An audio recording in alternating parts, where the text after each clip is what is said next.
How's it going, guys? I'm here with ZTR of NiP, just off the back of a fun device change. So we'll have plenty of topics to talk about later on. But the place I want to start, ZTR, is kind of a bit of your background before Young Ninjas and then NiP, because I don't think a lot of people really know the sort of teams you played in beforehand. So maybe just in, I don't know, 2020, this sort of period, just run me through the sort of teams you were playing in. What roles were you playing? Were you an in-game leader before you came into kind of the NiP system? So ever since I started playing, I've kind of liked to call, but I've not fully embraced the. I didn't fully embrace the IGL role until the end of my days in Prima slash in the beginning of Young Ninjas. I started off in Prima as kind of like lurker, but then I noticed as well I like to call a lot mid round, so I just kept on calling, and eventually it ended up we thought we could get a better player than our current IGL. So I took over as the full IGL role, and we got in an extra rifler. That turned out to be good because the first time after that, or the first season in advance after that change, we got all the way into MDL relegations, but we didn't make it all the way to MDL. But it was like still at that time it was the peak of everyone in that team's career getting to MDL playoffs. So it was really nice. Something I've noticed, just to go on what something you said a second ago, was like in advanced, I've noticed a lot of the in-game leaders are really like comfortable mid-rounding, and I don't know exactly why it is, but they seem to be much more comfortable mid-rounding than doing like round-to-round calling or setting up a whole structure. Maybe even more so in Sweden, where it's a lot of defaults, a lot of playing mid-round. Is this something you've noticed as well, where a lot of the teams, maybe even for yourself, you found it easier to pick up mid-rounding than kind of the really kind of structured round-to-round calling, setting up a whole team? Well, how have you found this kind of dynamic when you've been playing? So I feel like the reason maybe why people like mid rounding more, or personally why I liked it more, I felt like I was better at it, and it felt much more. Feels easier, and you have much more less pressure than having to call every single round and trying to have the read every single round. So then you can just activate. You don't have to call anything in the beginning, and you can just start calling through the round when it's much easier to read what's happening most of the times. So I believe that's why most people like to only do the mid round calling more. So coming out of the primer teams and moving forward, you eventually came into the Young Ninja system, which was NiP's academy team. So just talk me through this rough process of how they picked up the players. How did you get into this, and what was it actually like playing in NiP's academy team? So they contacted me first, and it was at this time because they contacted me about joining or being the spearhead of the project. Yep. And as I already knew when I got the offer, it's something that I wanted to do, and I know as well that there's not close to zero IGLs or the people that actually want to IGL in Sweden. So when I got the offer, I thought, fuck it, I'm just gonna commit to it. And so I committed to it and asked around to people I knew and about players that we could pick up. And so I knew about Sapek, Manen, Nilo. There was a few other players on that list as well that we asked, I believe, but those were the final people, and I believe they are all really good. Not really experienced, but definitely young enough to be molded into great players, and you can really see them shine now as well in the young Nidas. They're top 50 HLTV, I think, so they're really showing that it was a good pickup by the NiP to take them into the academy team.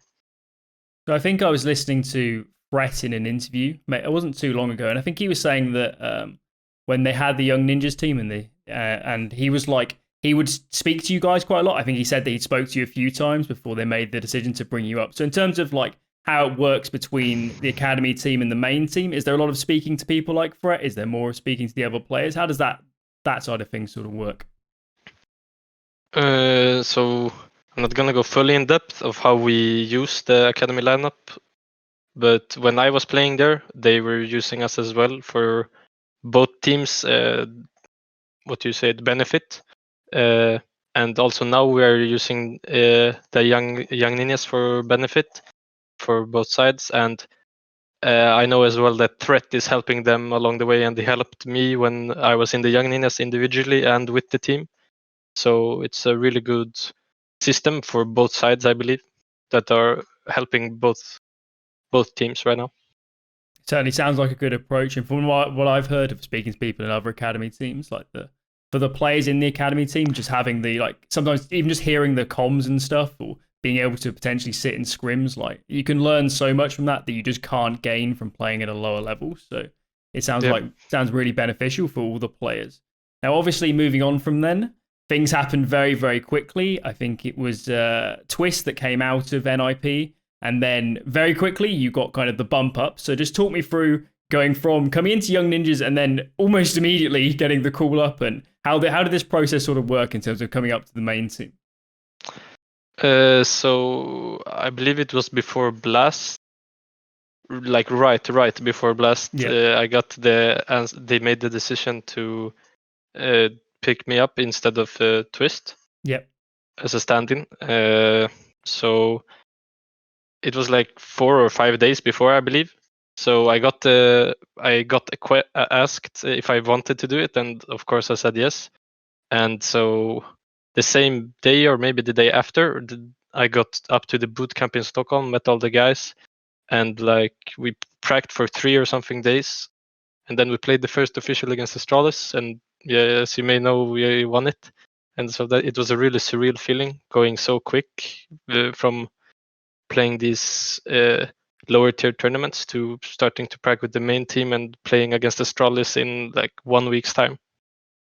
I can imagine it must have just been crazy to just be playing some of those players, let alone beating the likes of Glaive and Device at the time and all that. It must have been pretty crazy just for you individually on kind of just a mental level, just sat there thinking, what is going on in these games? Just talk us through the whole kind of your personal side of going through that process of playing those first games. So like, to be honest, I didn't feel any pressure at all before the Astralis game. And to be honest, I only felt more pressure after that game, because I felt like I had set such high bar for myself after that game that I almost felt like that I had to perform like that every game, which I felt like I kind of overperformed, maybe just a little bit in that game. So yeah, I felt like I got more pressure after the Astralis game than I had before it. So when you came into NiP, was it the intention that you'd be a vocal player as a secondary caller? Because now we're hearing maybe you're calling on some maps, but when you initially came in, was it kind of talked through that maybe you could pick up some of the calling side of things? Because as you've said, maybe comfortable with the mid rounding, but be a bigger task to take on a lot of the calling in a kind of top level team. So when you came in, what were kind of the roles that they expected you to pick up? So it was I mainly just took all of Twist's spot or position wise, but I actually don't quite remember. But I believe that they also wanted me to start calling on at least Nuke. That was the plan from the beginning. And then as time went on, the overpass as well. So yeah, I thought because Threat knew he had of course spectated the pracs we had been playing and the officials, I believe. So he had heard the comms, so I'm pretty sure they knew I was a vocal guy, and they wanted that element of me because they believed it was really good. So as you say, as you came in, Nuke was definitely already a map on their radar. Is that just one that Hampus isn't comfortable calling himself, or have they maybe struggled in the past?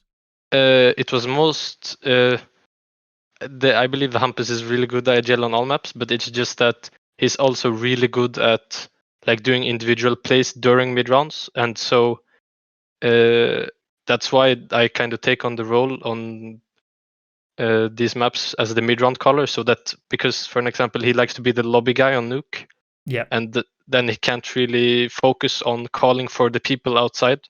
So that's where I come in and go outside with the people, and try to do mid round calls there with them, and he can just focus on killing people inside, which he's really good at.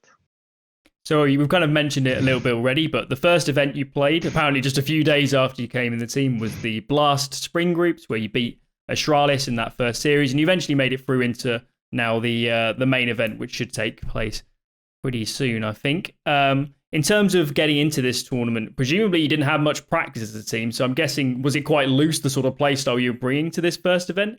And why do you think the playstyle worked? Because clearly beating the teams you beat was pretty incredible, considering how little time it was after you came in. I felt like we got in not like super in depth in all the maps, but I believe we got at least like 6 maps we got to practice on before this. So we had like all the basics and things like this, and can't quite remember, but a lot of it was, mid-round calling from both me and Hampus, mostly Hampus, because I hadn't fully committed to that yet then. And yeah, it was just really good, well played by everyone overall, and everyone was doing good, I believe. And that's why we were able to take down those big names in such a short time with practice. So something that's surprising me from what you're saying is that it tends to be the case with the younger players that they're not as assertive, they're not as comfortable talking a lot, particularly mid-round, and talking over other people as you need to if you want to actually be a mid-round caller. So how do you do it, I guess? How have you just found that you come up through the scene or through the lower levels? You've always been a very vocal player and it's just very easy for you? Is it just your personality? Because it's not the same for most players. Most players have to go through a few years of playing in the top level before they could come in and start calling around themselves. So talk us through this sort of aspect of your personality, I guess. So like, yeah, ever since I started playing in this, like, you have like Swedish Pro League, and I was very, very talkative there, even though I didn't know most of the people. It sort of became a meme almost that I was like always speaking very fast and very much during the games and the tryharding as such. And the thing with when I came into the main team, I felt like I was really comfortable, like I had known them for longer than I actually had been. I think that really helped me to get my voice out there, because I don't think I would act the same in game if I didn't feel like I know them already and they actually believe in me. So I think that's a big part for like every IGL to be very vocal and such, that they feel that the team actually believes in them. So moving on from Blast, your next event was IEM Katowice. And here, if you look at the surface, obviously you didn't have a brilliant result here, but the teams you played were really, really good. I think you played Virtus Pro, the team that eliminated you, and then I think you lost to Furia beforehand. So in terms of this tournament, obviously you didn't get to play many games, but it was a really tough draw. And do you kind of feel like if you had a different draw, if you played some other teams, maybe we could have seen more of NiP? What really happened over in Katowice? So I believe like the play-ins we played good. I feel like we beat VP, and first we beat Complexity on Nuke, and then we beat VP 2-0, I believe, in the decider game to qualify for the main event. So everything was good then. But then I feel like when our first game in the actual main event against Furia, they caught us a bit off guard, I feel like. I had never personally played against them. Of course, I knew that they were like, everyone thinks not they're crazy, but like they have a very aggressive playstyle, like a careless playstyle. But even though I had that already, I already knew it. Some things still catched me really off guard in their playstyle. So yeah, we lost that game against them. I felt like it was a bit of a shock, I guess I could call it. And then the rematch against VP, I believe we just got owned there, to be honest. Yeah, so in terms of playing a team like Furia, obviously you're not going to play a team like that, particularly at lower levels, with some of their players and how aggressively they're playing, and how Art likes to call around himself. So have you found this with some other teams as well, maybe just in scrims, that you come up to the top level, you play some of these teams, and they're just throwing such wild stuff at you, and you're playing loads of different kind of play styles? Have you found this with some other teams other than just Furia, that maybe you struggle with them more than some other teams? I'm not sure actually, but yeah, I feel like I don't want to name them but I feel like there are like one specific playstyle we tend to struggle against in scrims, at least. We haven't played against it much in officials, but yeah, I feel like there's one specific playstyle that generally is uncommon for us, and so we tend to struggle a bit against it, at least in the early stages of a game when, and we will have to adapt to it. So between Blast and then Katowice, presumably you played quite a lot of scrims and you probably tried to add a lot of things. In terms of what you tried to add strategically going into Katowice, was there some aspects you felt didn't work? Maybe you tried to add these things and you maybe didn't figure out the map pool and all these sort of things. What do you think really went wrong in terms of Katowice compared with Blast groups, when in Blast groups you really had very little practice? What kind of that you added between then didn't help, or what sort of went wrong on kind of a strategic side in Katowice? I felt like maybe for a good, I don't want to say it was, the Blast performance was only based on that. Maybe we have a new player and people are not ready for how we play, like something like that. Because I really believe we played really good as well, but that might have some weight in our results on Blast. And the results from Katowice, I don't think there was anything wrong in our preparation. With the day we just had the games, we didn't play at the level we could be, if you understand what I'm saying. Yeah. Well, you proved it at Pro League. When you went into Pro League, you played the groups, 4 wins, only 1 loss to G2, and G2 looked very surprisingly good considering their kind of roster situation at the moment. So in terms of going into Pro League, was that just a case of, that was kind of your true level and you were just sort of leveling out a bit more, and maybe Katowice you had some issues that maybe you're facing the wrong teams, just the wrong day, and maybe in the at least the group stages of Pro League, you showed a lot more of what you were capable of? How did you feel going into the groups of Pro League? Felt really, really good, to be honest. Shocked to, it was really weird. I don't know if you knew about it, but the last game against Vitality, we won it, and so we won our group. But if we would have lost it, we would have not even gotten out of the groups, and we would have been eliminated. So it was a really weird situation. Yeah. But I just felt like we had gelled, or whatever you want to call it. We had better chemistry during ESL Pro League compared to Katowice, because the time in between those tournaments was much longer. So I felt like we got to structure our game a lot more and just add much more things than we had before that. Did you feel like for the first 2 tournaments, just for you personally, it was kind of you arrive, you're playing these events straight away, maybe didn't have time to really settle in and maybe get your views across in practice? Do you feel like that gap really just helped you on maybe just an individual level in terms of getting kind of really bedded into the system and having everyone understand how you like to play and all these sort of things? Yeah, I believe so as well. That I got to learn the people I play sites with, for example, and just the people in the team. They got to learn much more how I like to do in certain situations and how I like to do just in general, and I got to learn how they like to do things in general, and so we just have better chemistry, if that's the word for it.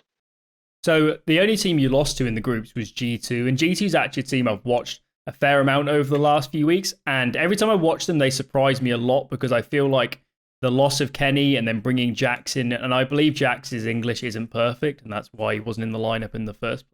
And every time I watch them, I'm always surprised how good CS they're playing, and whatever happened with Kenny and taking him out, and now with the new lineup, it just feels like they're playing really proactive game. They're really, trying to throw a lot of different ideas at their opponents, really kind of bold CT calling, I would say, where they're trying to call into areas and make some good reads and all this sort of thing. So in your experience, just playing against G2 recently, have you been surprised how well they've been playing? How would you describe G2 at the moment? So when we played against them in ESL Pro League, as you said, at least the only map I can remember is Mirage, where we lost OT, I believe. They had really many different CT setups, like 4A, 1B, and things as this, and they just have so many different ideas. I looked at the demo after, of course, so I saw them as well. So yeah, I would like to say that they have a very proactive CT side, as you say, and that's probably what gets them their wins, that they are so proactive, which makes them harder to read. Not unreadable though. I believe Hampus got some really good reads in that game, but we unfortunately didn't manage to close it out. Do you think NiP plays super proactive on CT? Would you like to have a more proactive game? How do you How would you compare yourselves on CT to G2? I believe there are strengths to not playing as proactive as them. I believe we have a good balance, maybe not perfect balance between both of them, but I would say we have a pretty good balance. We can both be very proactive and do things as things are happening, and then we can just play like default and also be really good, I feel like. So in terms of the playoffs for Katowice, you first had this kind of weird play-in format where you played Heroic, you lost to them, then you beat Complexity going into the main playoffs, and then eventually fell out to Gambit. So even though you lost 2 series here, this is Heroic and Gambit, who at the moment, for many, might be the 2 best teams in the world. So overall, how do you kind of reflect on the playoffs? Was this?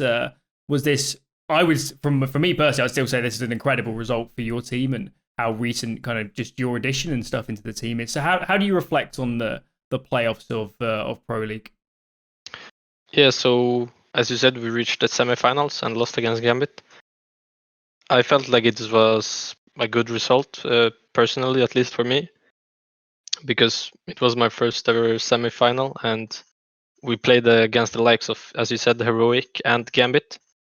I believe, or I think everyone in the team also felt like we could have easily beaten taken the Gambit game and went to the finals. But yeah, still everyone I feel like was really happy with the results that we managed to reach the semifinal. And I don't think anyone is mad losing against a team as a Gambit in the semifinal. No, I wouldn't be. They look at insane form at the moment. So, Yeah. kind of reflecting on the tournament as a whole, and now you've got a bit of a gap. Have you been practicing a lot off the back of these? Presumably, you've watched a lot of these games. So, has it been a good time now to reflect on Pro League, look at your games, try and add some new stuff? Maybe I could imagine playing a team like Gambit. You could just watch the demos back and just see all loads of small things that they're doing. So, reflecting on Pro League, has it been a lot of time watching the games back, thinking about what should we change, what should we add? Talk us through this. Yeah, we definitely looked at. I believe we looked at the games, and we removed the things that we believed didn't work out and was bad, and added new things that we are trying out right now, and we will keep the ones that we are feeling we're comfortable with, and remove the things that are bad. And yeah, so that's the plan for right now.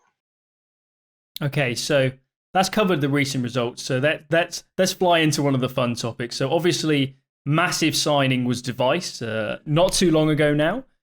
Just from your perspective, when you heard Device is coming in, maybe you heard internally this might happen. What did you think about it? And then when Device got there, how's it been since then playing with him? So yeah, we got the news about Device joining. Unfortunately, Knock had to leave for him to take place. Just want to say, Knock was a really good guy and a good player as well. So hopefully he will find a new team.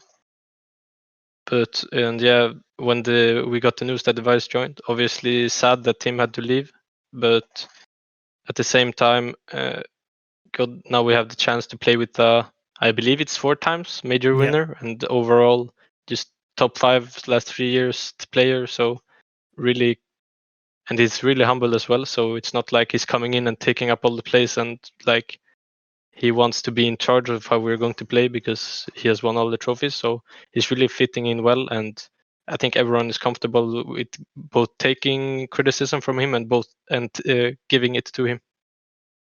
So yeah, I'd certainly agree. For me, Device is the best player ever. Maybe in all versions of Counter-Strike, because even if someone like Zywoo and Simple might have a higher peak, Device's consistency is just fucking unreal. Like, it's just ridiculous. And I'm not sure how long you've watched CS going back, but every year from whatever it would have been, 2015 onwards, he's just been pumping in crazy performances. So you kind of touched on it a bit there, but a lot of people kind of from the outside just assumed that Device is going to bring in all this stuff from Astralis and all these ideas. And I think he said in the press conference that I'm not just going to show up and tell them how to play, but how much is Device sort of chipping in with the kind of the strategy side of things? Because even if he doesn't want to rule the team, I can still imagine he brings a lot of ideas and he likes to call around himself. So in terms of Device bringing kind of stuff to the strategic side, how's that been, and what's it like working with Device on that level? I feel like almost every time we are like talking about how we can improve a strat or just improve anything in general, almost everyone has something to say about it, and Device is definitely one of those guys as well. So he's always giving his input for what he feels is best, and maybe taking some things he learned from Astralis as well, or he did in Astralis, and telling them to us as well, so we can helpfully implement them and make our own version of it. And in terms of the team's overall play style, do you feel like with Device coming in, it's a big intention to give Device a lot of space? That's definitely what I would do in your position, is let Device, particularly on CT, just let him call around himself, let him play off the spawns and all that. So will NiP actually change that much with Device in there in terms of play style? Is the team now geared towards, let's give Device all the pieces, let's build a system around him? What's it been like in that sense? I don't necessarily think we are building a system around him only. I believe, we're 5 players, and if he wants to do a setup or something like this, if he wants to create like a strat around him, he will definitely be allowed to do it and call it when he feels like it's good in official matches. So I feel like he's given,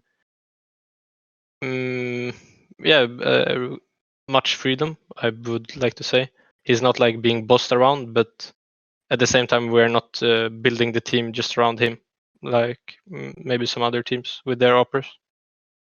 So I feel like someone people don't talk about a lot with NIP is Fret, and from watching him over the years and listening to him in interviews, his game knowledge is just unbelievable, and I've always admired how he's ran teams. So for you personally, inside the server and playing under him, what is Fret like as a coach, and what does he bring to NIP as a coach as Fret?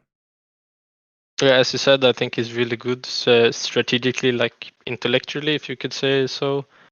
He has good sense for the game, so he's coming up with good ideas, and almost for every time we are practicing, he comes up with new things that we should try out, and most of the times they are really good.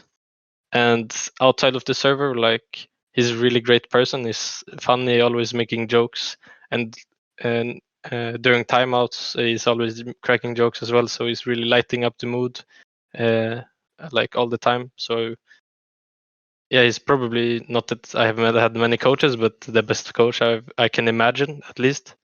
So yeah. Sounds like a lot of fun playing under Fret. Something I want to kind of ask is, I interviewed Jack as well from Fnatic recently, and kind of a topic we talked about was how the Swedish teams in general are starting to make more of a switch to letting the newer breed of players come through, and then obviously NIP's got the Young Ninjas program where they're kind of thinking about future talents. So with yourself coming up, with people like Jack coming up, with them, Pepzor as well as a 6th player, how do you think about Swedish teams taking this change a bit to letting more players come through? And of course, on NIP, so many of your players are younger players compared to the old NIP players, the old Fnatic players. What's your kind of view on the Swedish scene as a whole in terms of bringing up the new talent? So I think the recent maybe change of thought for the Swedish organizations is really good. It's not. It's kind of. It was a time since NiP decided to do the change, because they've taken in Plopsky and Res. They have taken in new players already. But now that you're noticing Fnatic are doing it as well, I think it's really good, because instead of just recycling, I don't want to call them old, but I will just say old because they have been playing for a while. Doesn't mean necessarily they're bad, but they're just saying that there might be a better upgrade, better potential, and just overall a better player in the Swedish younger scene playing right now. So it's good to just try them out or something like this, to just try and find the hidden gems in the Swedish scene, because I truly believe there are more of them. And so you can try them out and take them in instead of using old players, I feel like. Do you feel like having someone like Fret around the team is really important if you're going to bring up younger players? Because I can imagine if you just brought up the average younger player, they're not going to have the route to learn as easily. And maybe if you're playing under a really good coach and a really good support structure, it's much easier to come up as a younger player. So from your perspective, playing with Fret? Is it playing under Fret? Have you found this? Have you found it much easier for you to come up as a younger player under a coach like him? Yeah, definitely. I feel like even when I just started playing in the Young Ninjas team, he helped me a lot, and now even more that I'm standing in for the main team. So yeah, I truly believe that if you have a coach that is willing to, and a player, of course, that is willing to learn and not too stubborn, and a coach that is willing to give out his knowledge, it can be really good for the upcoming players. You can see that in the Young Ninjas team, I feel like, because they are also receiving help from Threat and the whole NiP staff, I believe. So yeah, they're truly going to become even better and better, I feel like. So looking forward into future tournaments and future matches and all that sort of stuff. As I say, I interviewed Jack from Fnatic and we talked about a few things, and one of them was about a potential Fnatic NiP rivalry, and maybe if you did get a chance to play at a Flashpoint, how it would play out. So if you actually met up in the server with Fnatic, how do you think it would play out? Would you enjoy that matchup? Yeah, definitely. Not as much if we lost, I feel like, but it will definitely be a fun match. A lot of pride. It would basically be the like who is the best in Sweden right now, because yeah, it can't really be decided by the current rankings. I feel like, because we haven't really played each other. So I feel like that would be a really fun match to play and watch. Maybe a bit a lot of pressure as well, I feel like. Well, if we wanted to talk about that potential matchup, I think you would win it. I think Fnatic's had some problems in their last few events, and obviously you've just come off the top four at Pro League. So I don't want to bait you in too much, but do you think you would beat them? Do you think you are the better team right now? Don't want to say we are the better team, but I don't want to get like bamboozled if we lose the game. So I'm just gonna say maybe we're currently in better form than them, I would like to say. And I think, yeah, I believe that we are in better form than them right now only. So looking forward into Flashpoint, I'm guessing you've had a bit of a look at the bracket going into it, and then for people that don't know, the format is very simple. It's just a 16 team double elimination bracket. You just play all best of 3, loads of games. If you go quite far in the tournament, your first matchup should be fairly easy, but beyond that, it's going to get much tougher going further in the tournament. So rather than talking about specific matchups and all that, just for you personally, what is kind of the goal for the tournament? Have you got a particular aim in terms of top 8, top 4, or is it just, take one series at a time? I personally think take one series at a time, but of course we are aiming to be. It's like the major qualifier, so we don't want to drop out early. Like, this would be like, yeah, really big for me personally, and I think for everyone else, because it's the major in Stockholm now. Yep. So I think everyone really wants all of the Swedish teams, Fnatic as well, and personally us in NiP. I think we really want to be there. So it would probably be really tough for us to go out with a bad placing and not gain as many points. So I think, yeah, I don't know how many teams are in it, to be honest, but like top 8 or top 4 would definitely be the least goal for us to reach. It's 16 teams in there, but do you feel like, because this is kind of in the major cycle and it's all building up towards Stockholm, which might be the first land, to be honest, when we actually get back, I feel like it's the same for a lot of the players in the teams, where maybe a tournament like Flashpoint, because it's RMR, matters a lot more? Or you just feel like, does it feel a bit different actually going into an RMR event with the kind of the major on the horizon? What's kind of your thoughts on that side of thing with the major coming up? So yeah, I feel like every tournament should be as important, I feel like, but obviously there's a bit more weight to a major qualification tournament, or whatever you want to call it. So yeah, I believe all of the teams will feel a tad bit, at least, of extra pressure during these games, because it's a double elimination bracket for points for qualifying to the major. So I don't think anybody wants to lose. Well, you're on pretty good points at the moment, Arnip. So you should be, as long as you get a good result in this one and the next few, you should make it. So hopefully you'll be all right there. In terms of the last sort of question, I'm just going to ask is like, if there was a team you could play at Flashpoint or even in other tournaments, is there a team you really want to face? Maybe you want to face Astralis again and see if you beat them again. Is there a team you really want to match up against? I feel like the two teams I want to face is maybe Fnatic and Astralis to achieve the that we are that we at least win against Fnatic now with both teams doing their changes, and then against Astralis, so we can prove to Device that it was not a bad decision. How do you think Device would feel about an Astralis matchup going into that one? I believe he would feel really pumped, really wanting to win. He would be extra hyped up. I can imagine. Well, we've crossed the 35-minute mark, so I think we'll wrap it up there. Do anybody want to shout out? Any sponsors? Any organization? Friends? Family? Go for it. Now's your time. I can't really think of anything right now, so no. Well, maybe shout out to Yakinyu. Exactly. Nip. There you go. He's going to beat you, Jack. Yeah. So enjoy that one. But that's going to wrap it up for this one, guys. Maybe I'll do some more interviews before we go into Flashpoint. Hopefully I'll be there and we'll see ZTR there with NiP, and hopefully they can make it far in the tournament, get their RMR points, and hopefully we can see them as well at Stockholm in person on LAN at the end of the year. But that's going to wrap this one up, and we'll catch you guys next time around.